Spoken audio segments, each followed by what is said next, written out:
We're in this series, 3 Reasons to Leave the Church. Can I just admit to you, it's a weird series.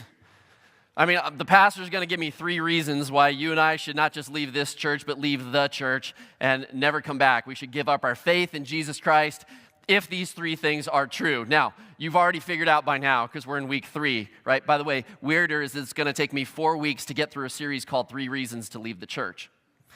We have 1 more week next week. But you figured out that the reasons that we're giving to leave the church actually go against what it is we know about who Jesus is and what it is that he said about life, what he said about himself, and the predictions that he made. And so we're just asking this question. Maybe people leave the church for the wrong reasons. See, every week, people who have never set foot in a church come to church for the first time. Often it can be here at our church, it can be at other churches, and they're curious. They're checking it out. What do they believe? What is this thing about? Are there nice people there? Are there weird people there? There's always nice and there's always weird people there. I'm just saying, okay? But since they're coming, we want to invite them and give them a reason to stay. But the other reason is that every week at churches, people leave. I don't mean they leave after the service. I mean, they leave the church. They leave their faith behind, give up on God, give up on Jesus, give up on God's people, and just go, I don't know why I do this anymore. I just stop. You might not know this, but the Silicon Valley is known as the most unchurched, meaning they've never been to church, and de-churched place in the United States. The most people who've gone to church before and become de-churched, like, no, I'm never going back. I don't believe that anymore. And some people would say, no, I still believe that. I just don't go to church anymore. If people are coming and people are going and they're leaving churches to some degree, can we just ask the question, why are they leaving? And that's what this series is about. To say maybe the reason for people leaving is not actually the right reason. So I would say this, there's another group of you in here, and maybe you've been tempted to give up on God or give up on God's people. Maybe you've been tempted to walk away and go, I just don't know if it's worth it to be a Christian. And if you're in the room and if you ever contemplate, you know what, I'm going to give up on God, then you have to wrestle with these 3 things. If you come to the conclusion that these 3 things are actually not good reasons to leave the church, then maybe you're actually leaving for the wrong reason. So here it is. This is where we were at week 1. If the resurrection didn't happen, we should all leave the church. Because of this, Jesus said, destroy this temple and I will raise it again in 3 days. And we know this. He's talking about his body. Kill me, destroy my body, and in 3 days, I'm going to raise it back to life. If the resurrection didn't happen, we should all walk out right now, be done, call it quits, and not do this because Jesus would have been a fraud. But we know the overwhelming evidence, as we talked about this in week 1, is that the resurrection was true and it happened. Think about it this way. When Jesus died on the cross, his followers were hiding in rooms, afraid of the Jews, afraid of the Romans. Some of them had denied even knowing who Jesus was. Some of them just quit. They went home. Why? Because Christianity did not exist, because Jesus was gone. He was dead. No one anticipated that he was going to come back.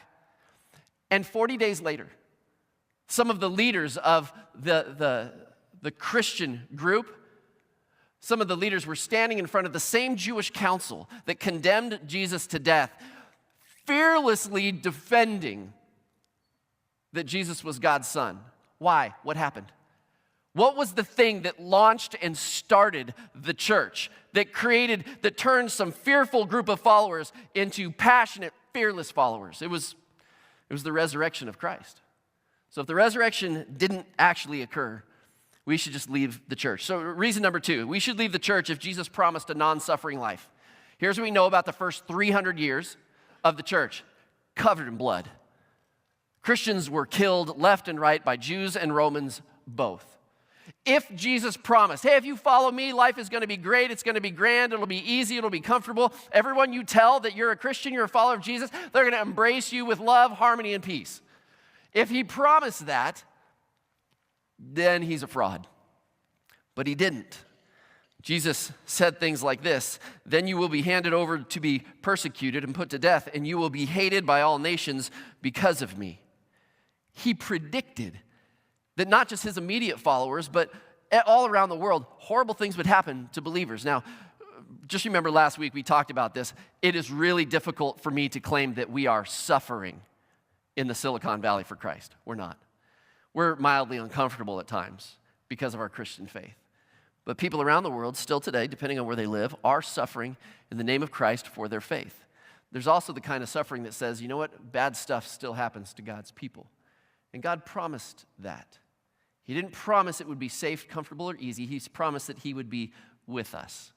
So if he promised a non-suffering life, then yeah, that's not our experience, and he would be a fraud.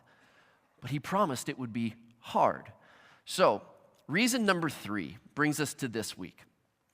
We should leave the church if Jesus' predictions never came true. What I mean by that is this. Do you know there are different predictions other than just the resurrection of Christ and the hardships that we would face? Jesus predicted more than just that. So let me tell you where I'm headed this morning, okay? I'm going to tell you about 3 predictions that Jesus made. I'm going to spend 90% of my time talking about the first one. And the reason I tell you that is because I know that some of you are going to look ahead and there's notes and there's 3 points here because it's church and there's got to be 3 points, right? And you're going to look at the first point. I'm going to be 20 minutes into my talk and you're going to be like, he's still on point number 1. I'm missing lunch. Okay, 90% of my time is going to be on number 1. 3% of my time is going to be on the prediction number 2. And 7% of my time is going to be on reason number 3. And if I did the math right, we'll be done at that point. Are you okay? Reason number 1, under if Jesus' predictions never came true. It's about this moment when Jesus, by the way, if you're in Luke 21, I'm only going to be in Luke 21. I want you in the text this morning. If you don't have a Bible, grab one in front of you. If you have it on your phone, I don't care how you read it. If you're sitting okay, can I just say this real quick? Time out. If you're like, man, I can never read my Bible. It's so dark in this room. You're sitting in the back or on the sides. There's some lit seats right here. If you got a paper Bible, sit there. Okay, I just solved some big problems in the church. But we love you people in the back, okay? If you can't read your Bible and it's not digital, see the places you can sit? Okay, all right, we're done. Luke 21, are you there? Every now and then there's something that's not in my script that will really mess us up, okay? Luke 21. Jesus, he's in the temple with his followers. And he's watching people give money. And there's this one lady, he goes, hey, see her? She just gave more than the rest of everybody else. And the disciples are like, really, that poor widow? He goes, yeah, she gave 2 copper coins. She gave out of her poverty. Everyone else gave out of their riches. And it's like the disciples don't even respond to that. You know what their response is? As they're walking out of the temple, they go, oh, look, Jesus, look at the temple. Look how big it is. Look how ornate it is. Look how amazing this temple is that we have. Now, just so that you understand this, the temple was built by Herod the Great. It's a fairly new temple. It had been rebuilt, so don't miss this. Let me see if I can explain this. The construction on this new temple began in 19 BC, and it took 46 years to complete. So you start doing the math. It's finished right about the time that Jesus starts doing his ministry, when he's at age about 30. So somewhere in early 30 AD, 27 AD to 30 AD, the temple is finished. It's this magnificent building. It's adorned with gold, jewels. It's the most magnificent structure in all of Jerusalem. Why? Why is it the most magnificent structure? It's because to the Jewish person, that temple was the place that God promised he would always dwell. If you needed God, if you needed to meet God, if you needed his presence, his strength, his power in your life, the temple was the place that he would say, I would always be there. And so to a Jewish person, that there's nothing more important than the temple. You can actually go and see the foundation of the temple today. You can't see the rest of the temple, and I'll tell you why in just a minute. But some of the stones, the foundation stones of the temple, you can go to the city of Jerusalem today, go down underground in through a tunnel. It is not for the claustrophobic, because there's moments where you're kind of doing this through the tunnel, and you can see in one spot there's this one foundation stone of what they believe was the temple that is 40 or 60 feet long. I stood before it and I can't remember how long it is, but they're estimating it weighs something like 500 tons. Can you imagine a cut stone, 500 tons, 2,000 years ago, the engineering it would take to move that stone? And Jesus, it makes what he's about to say remarkable. Chapter 21, verse 5. Some of the disciples were remarking about how the temple was adorned and with beautiful stones and with gifts dedicated to God. But Jesus said, here's his prediction. As for what you see here, the time will come when not one stone will be left on another. Every one of them will be thrown down. Thrown down. Not one stone on another. The most magnificent building, a monstrous, technologically difficult building to put together. Not earthquake, not people could destroy this thing. I mean, it was built to last. And Jesus says, it's temporary. It's going to be thrown down and it's going to be dismantled. Not one stone will be left on another. And so the disciples, they're pretty curious. So in verse 7, here's what they say. Teacher, they asked, when will these things happen? And what will be the sign that they're about to take place? Because wouldn't you want to know? Like, okay, Jesus, if you're predicting that this temple is going to be demolished, when will that happen? Because who's going to demolish something this large?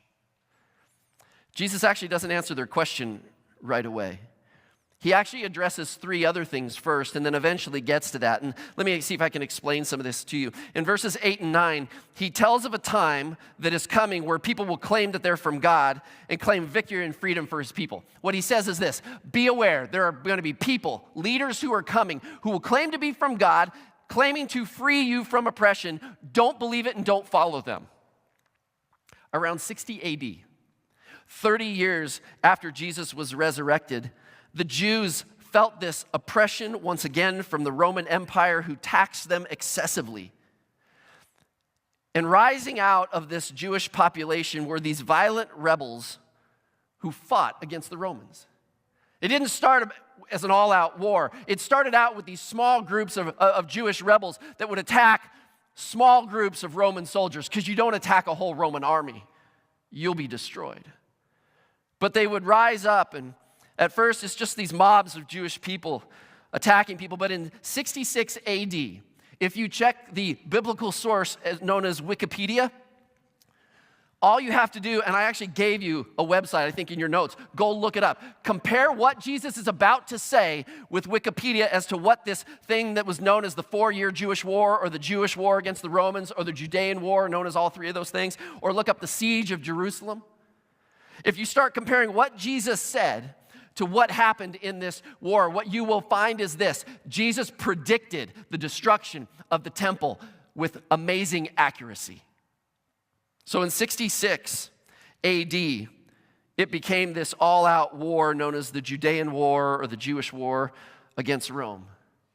And then, so Jesus says in verses 8 and 9, don't follow the leaders who rise up, because they're not actually from me. And then verses 10 and 11, Jesus predicts that things would get much worse. Nation will rise up against nation. There's going to be a nation war against a nation war, and there's going to be famine, and there's going to be earthquakes, there's going to be horrific events. And then he says, but before all those things take place, verse 12, before all this takes place, listen, here's what's going to happen to you. He's speaking directly to his disciples. You're going to be persecuted. Life is going to get really bad for you. So don't give up. Stay strong. Stand firm in the faith, even though life is really hard. And then in verse 20, look at verse 20. This is where we're going to stop and pause. We're going to pull over to the side of the road in verse 20 and pay attention.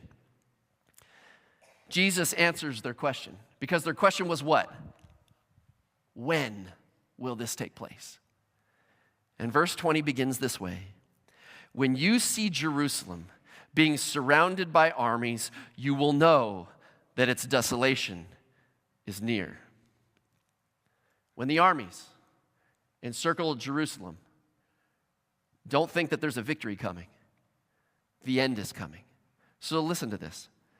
The city of Jerusalem would be surrounded by an army. In 66 AD, when this war began with the Roman army, they weren't actually occupying. The Roman army is not actually occupying Jerusalem. There had been so much fighting that they were driven out. And so the Roman army, what they did is they would go and fight these small rebel groups. So the Roman army went up into Galilee, and they would start fighting the towns around there, and they would drive out the Jewish rebels. But what happens with these rebels, and also the people who were living in these unsafe towns that couldn't be protected because they had no walls, they would flee to the larger cities, assuming they would be safe. So many of them would flee to Jerusalem. Think about this. You have these travelers, people that are coming into Jerusalem. The city is swelling with people. The Romans moved through Galilee, defeating these rebels, innocent people and rebels. They flee to Jerusalem. When the Roman army finally arrived at the city of Jerusalem, it is filled with refugees. It's filled with rebels. The Roman general at the time, is General Vespasian. He was in charge of the Roman army. Eventually, he would leave and become the emperor of Rome, and his son Titus would be there, and he would take charge of the siege of Jerusalem. But here's what happened. The army approaches Jerusalem. They surround Jerusalem. And they won't let anybody in, and they won't let anybody out. And then it strikes them. It's Passover. And Vespasian has this idea. Instead of keeping, because during Passover, all the Jews that live in anywhere proximity, they all flood to the city of Jerusalem. Why? Because the temple's there. They're going to offer their annual sacrifice to God, who will bless them, save them. And Vespasian's keeping them all out, and he has this thought, why would I keep people out of the city? So he gives his soldiers orders to give them private escorts of safety from the outer perimeter, and he escorts them to the gates of Jerusalem. Why? If he can fill Jerusalem with more people, the food will run out faster. And the siege, he's not doing it for their goodness. He's actually doing it out of total cruelty and a strategic move to win this war and break the backs of these Jewish rebels. For 143 days, the Roman army surrounded and starved the Jewish people. If you read details about this war, it was pretty brutal. The Roman army, they dug a trench around the circumference of the walls, and they built another wall as high as the city walls themselves around Jerusalem. And anyone caught between the Jerusalem wall and the wall of the Roman army, somewhere in that trench in no man's land, anybody who was caught there trying to flee the city of Jerusalem would be captured, and they would be crucified on the hill that the Romans had built. And it is noted that on one day there were 500 people crucified, facing their own city of Jerusalem for their family and other Jews to watch. All this takes place in 70 AD, 40 years after Jesus made his prediction. When Jesus makes his prediction about, hey, all this is going to take place when the armies surround Jerusalem, he actually told them what to do, and he gave them this warning. Look at verse 21. He says, then let those who are in Judea flee to the mountains. Let those in the city get out, and let those in the country not enter the city. For this is the time of punishment and fulfillment of all that has been written. How dreadful it will be in those days for pregnant women, nursing mothers. There will be great distress in the land and wrath against this people. Usually, in times of war, you're fleeing to a safe place, which is typically the city. And Jesus says, do the opposite. When you see the army coming, run. And I think Jesus' heart breaks over this story. He's not telling it as a, hey, see, this is what's going to happen. Here's what's interesting. Jesus, before he was arrested, he's walking on the Mount of Olives, and he's approaching the city of Jerusalem. And he stops, and there's tons of crowds there, and he just starts weeping. He starts crying. Why? He knows what's going to happen to the city of Jerusalem. He knows what's going to happen to those people. And Jesus weeps, and he says these words. He says, how I have longed to gather you like a mother hen gathers her chicks, but yet you were unwilling. I think as Jesus gives this warning, his heart is broken over his people because he knows how devastating it is going to be. How many people were there? Tacitus is a historian that writes about this, and he estimates that those besieged in Jerusalem amounted to no fewer than 600,000 people. Josephus puts the number closer to 1 million or a little bit over 1 million people. I mean, think about that. I mean, just a little bit smaller than the Silicon Valley here, San Jose. The Romans, during the siege, they were actually building ramps. So these ramps could be built, and then they could go up over the walls, or they could build ramps up to the gates and plow through these gates. And they're trying to strategically figure out, how do we get over the walls or break down the gates? And what's interesting about Jerusalem is they actually had 3 different walls. They had to breach 3 different walls once up to the gates of the city. By the time that the Romans came over the wall and broke down the gates, the people inside, they were starving. They found many dead bodies, just dead from starvation. It's recorded by historians that men, women, and children who were strong enough to pick up a weapon to fight the Romans did so, because they believed it was better to die than to be under their control once again. Josephus was a Jewish historian. He writes about the moment that the soldiers broke over the city gates, and this is what he writes. The slaughter was even more dreadful than the spectacle from without. Men and women, old and young, insurgents and priests, those who fought and those who entreated mercy, were hewn down in indiscriminate carnage. The legionaries had to clamor over heaps of dead to carry on the work of extermination. Piles of dead bodies is what they had to climb over to go make more piles of dead bodies. Listen to what Jesus said. In verse 24, he made this prediction. They will fall by the sword and will be taken as prisoners to all the nations. Jerusalem will be trampled on by the Gentiles until the times of the Gentiles are fulfilled. Josephus makes note that those who weren't killed, there was more than 100,000 that were actually put into slavery. And Jesus predicted they'll die by the sword, and then they'll be put into slavery. Those that were spared were not spared for mercy's sake. Those that were spared for financial gain, so they could be sold as slaves. It was standard warfare to kill those who were your enemies and sell them into slavery so they could no longer congregate as a people and rise up in rebellion against you.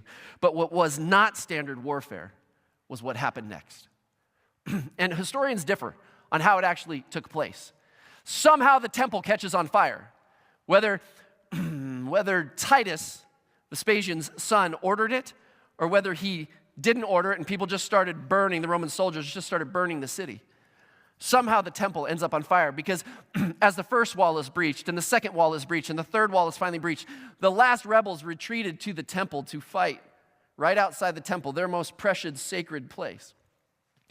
Once they're overrun, the entire city is burned. It's noted that fires burned for a month in that city. What happened next was not standard, meaning this: that temple was completely destroyed, not one stone on another. You can go to Jerusalem today, and when you go to the south end Jerusalem, outside of the prayer wall, the Wailing Wall as it's known, you can look over the edge and you can see large stones that were a part of the second temple here that are still laying where they were tossed over.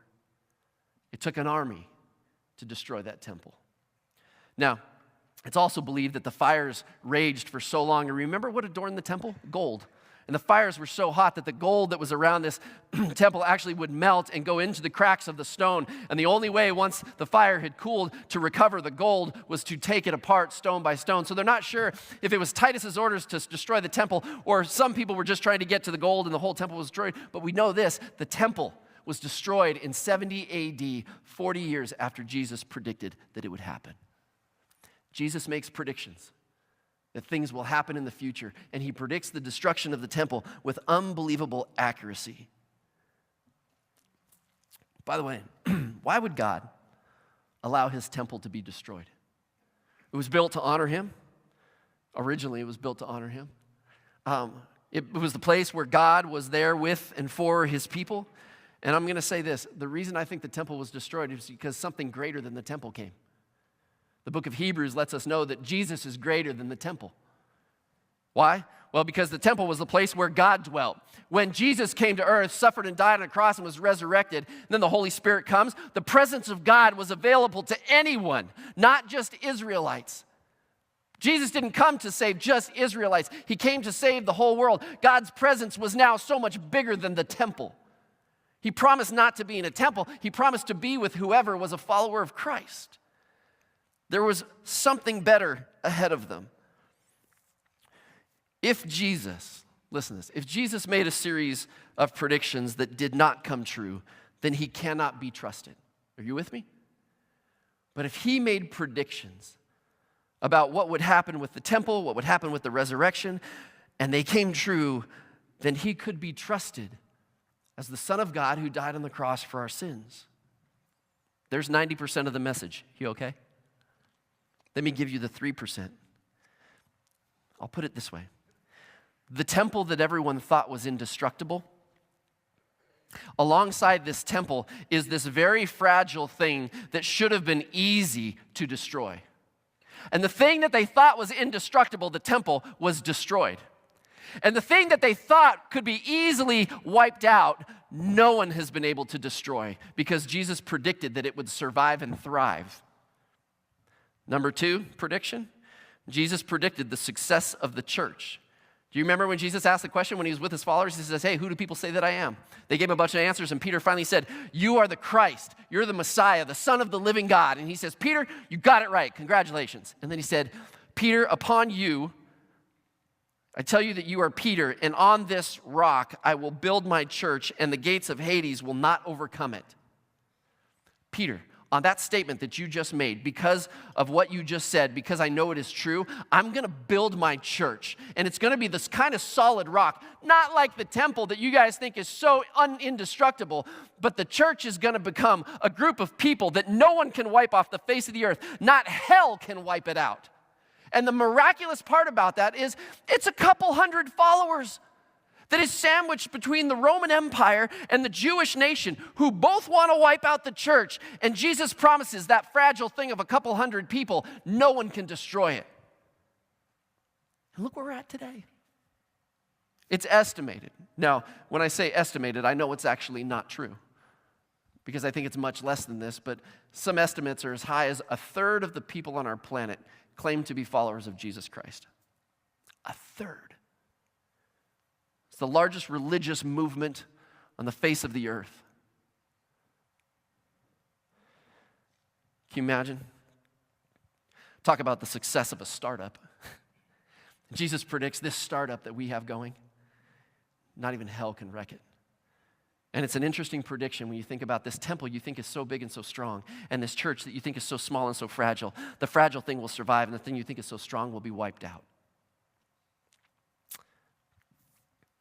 Even people who are not friends of the Christian faith, writers like Karen Armstrong, who have said, who have really written things against the traditional Christian biblical worldview, have written this. She writes, yet against all odds, by the 3rd century, Christianity had become a force to be reckoned with. I mean, by the 3rd century, the Christianity had become a force to be reckoned with. And then she writes this. This is how it happened. She says, we still do not really understand how this came about.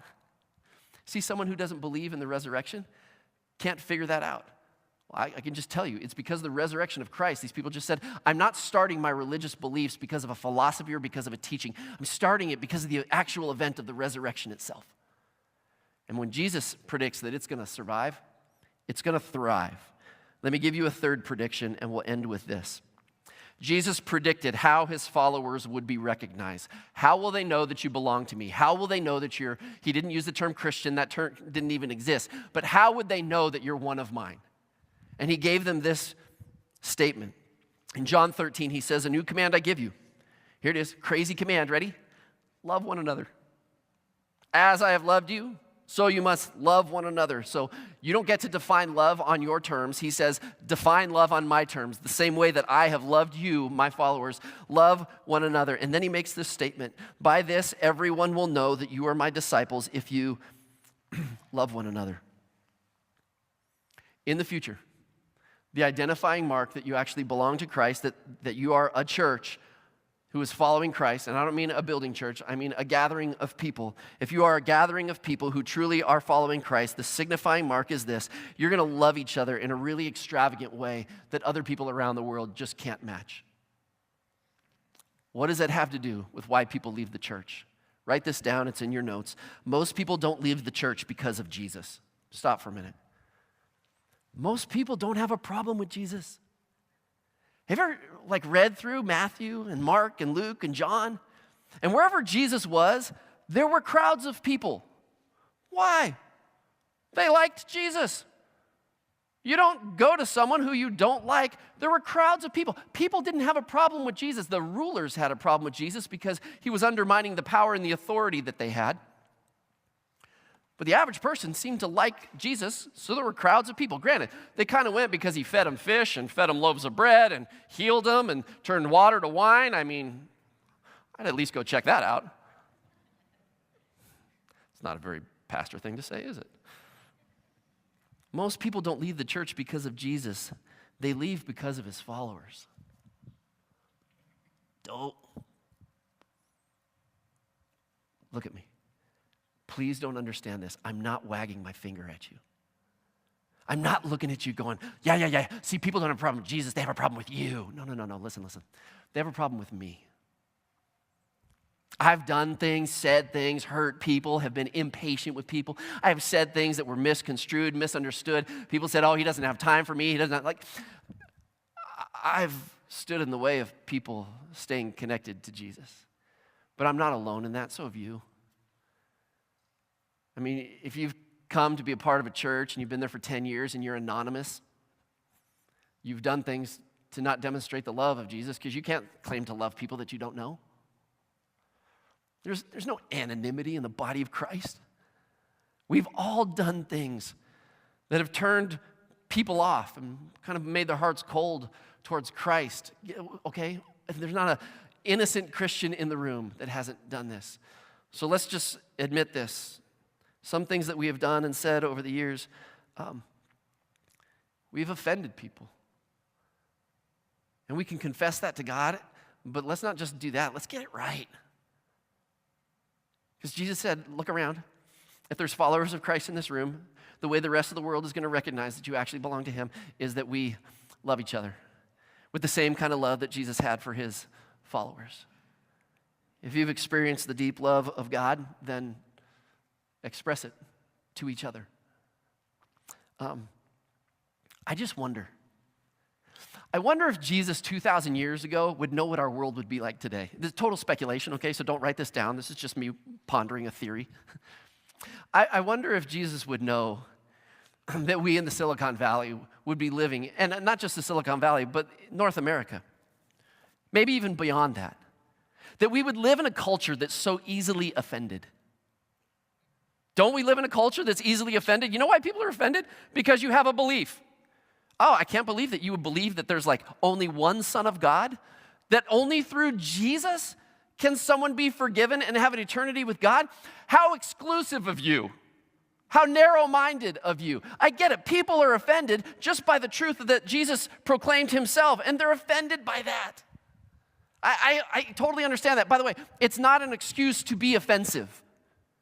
We still have to be loving towards people, speaking the truth in love, but some of us have given up on our easily offended world, and we give up on being loving and just say, listen, if no one's going to love me anyways, I might as well just speak the truth. No. We live in an easily offended world, and so I think there's a Christian response, and I actually love how Brene Brown states this. She's an author, and she writes about this concept of having a soft front and a strong back. It's in your notes. I just put it in my own terms. It says the Christian response to an easily offended culture is to retain a soft front and develop a strong back.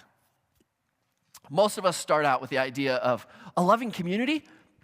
All love people, sure, and we start out with this soft front, and then we meet people, actual broken, messed up, hurting people, and hurting people often hurt people, and so you start out with, oh, I'll love you, and then people are mean to you, and you're like, well, that didn't work.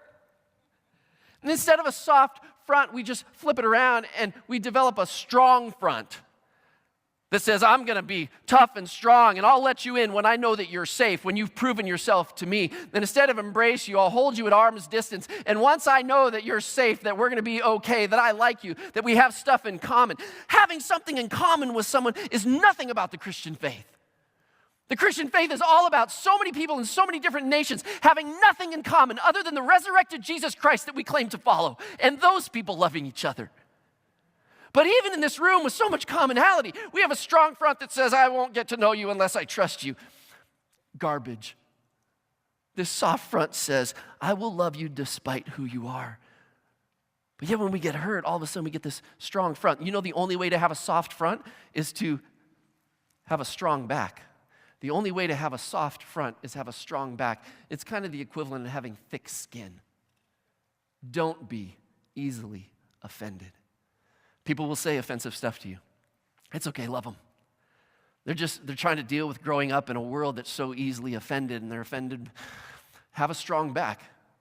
Because if you have a soft back that is easily injured, guaranteed you will have a strong, hard front. Brene Brown, I just love how she describes it. If we're going to be that kind of loving community, we have to have a soft front and a strong back. It's the remedy for this world that we live in that's so easily offended. We're done. But before we're done, the greatest place we can go is not what you know, because I guarantee you, listen, 99% of you, 95% of you, you've never thought about the prediction of the destruction of the temple as a reason for following Christ. Some of you are like, I didn't even know that story. Well, now you know something new. So what? It's not about what you know. It's about taking what you know and putting it into action. So can I just ask this question? What's Jesus inviting you to do today? For some of you, you've never crossed the line of faith before. To say, you know what, I've heard about this Jesus, I'm researching, I'm looking, I'm trying, I'm even like praying, like, Jesus, here, I'm trying to talk to you, and you come to church, maybe you join a community group, but you have never said, you know what, I truly believe that Jesus was God's son, who historically died on the cross, and I believe he didn't just die there, he died for my sins, and the reason I believe that is because of the resurrection that took 3 days later, that historically this happened, that he came back to life. The evidence is overwhelmingly clear, and you've never crossed that line of faith that says, God, I want to receive your gift of forgiveness. Maybe that's what God is inviting you to do. I've given you 3 reasons to leave the church, but if you've been paying attention, there are actually 3 reasons to follow Jesus. And maybe that's the line you need to cross today. As I pray, would you pray if that's what you need to do? But for some of you, listen, you've already crossed that line of faith. Maybe, though, your commitment to Jesus has been pretty strong. Your commitment to his family, maybe not so much. Maybe what you need to do today, he's inviting you. And I'm not saying, hey, you should do this, you should do that. I'm just asking the question, what's God inviting you to do? Maybe he's inviting you to recommit yourself to maybe him, but maybe, God, I'm going to be the kind of person with a soft front and a strong back. So I'm going to be an influence in this immediate community, that we're going to be kind of the loving community that the rest of the world will want to be a part of. I know you've been hurt. I know they said something about you or didn't say call you, or, you know, everybody got invited to coffee but you, or no one waved at you in the lobby. I know. But maybe God's inviting you to be an influencer and a difference maker and move you out of your comfort zone. He's done so much for us. What's he inviting you to do? It is not what you know. It is how we live out what we know. So let's pray. Whatever it is that Jesus is inviting you to do, I would just invite you to put that into words. If it's a commitment, if it's a question that you have, however it is, just verbalize that to God. Don't let the pastor pray for you. You talk to God this morning. So God, I would ask those that need to cross that line of faith today, that they would say, Jesus, I do believe in you, and I want to be a Christian. I want to receive your gift of salvation, a relationship with you, that you're the boss of my life and I'm no longer in control of it. And God, help them to cross that line of faith today. And I pray, God, if they do, that they would know that there's no anonymous decisions for Christ, that they should tell somebody, God, that it's always personal, but it's never a private decision. And so, God, help them to share that decision with someone. And God, help us as a church. There's so much about the culture we live in, so much about it that gives us excuses not to be loving. Help us to warm people towards you, to love them towards the kingdom. And thanks for doing that for us, that you loved us so much, that you went to the cross for us. If you agree with that, would you say amen?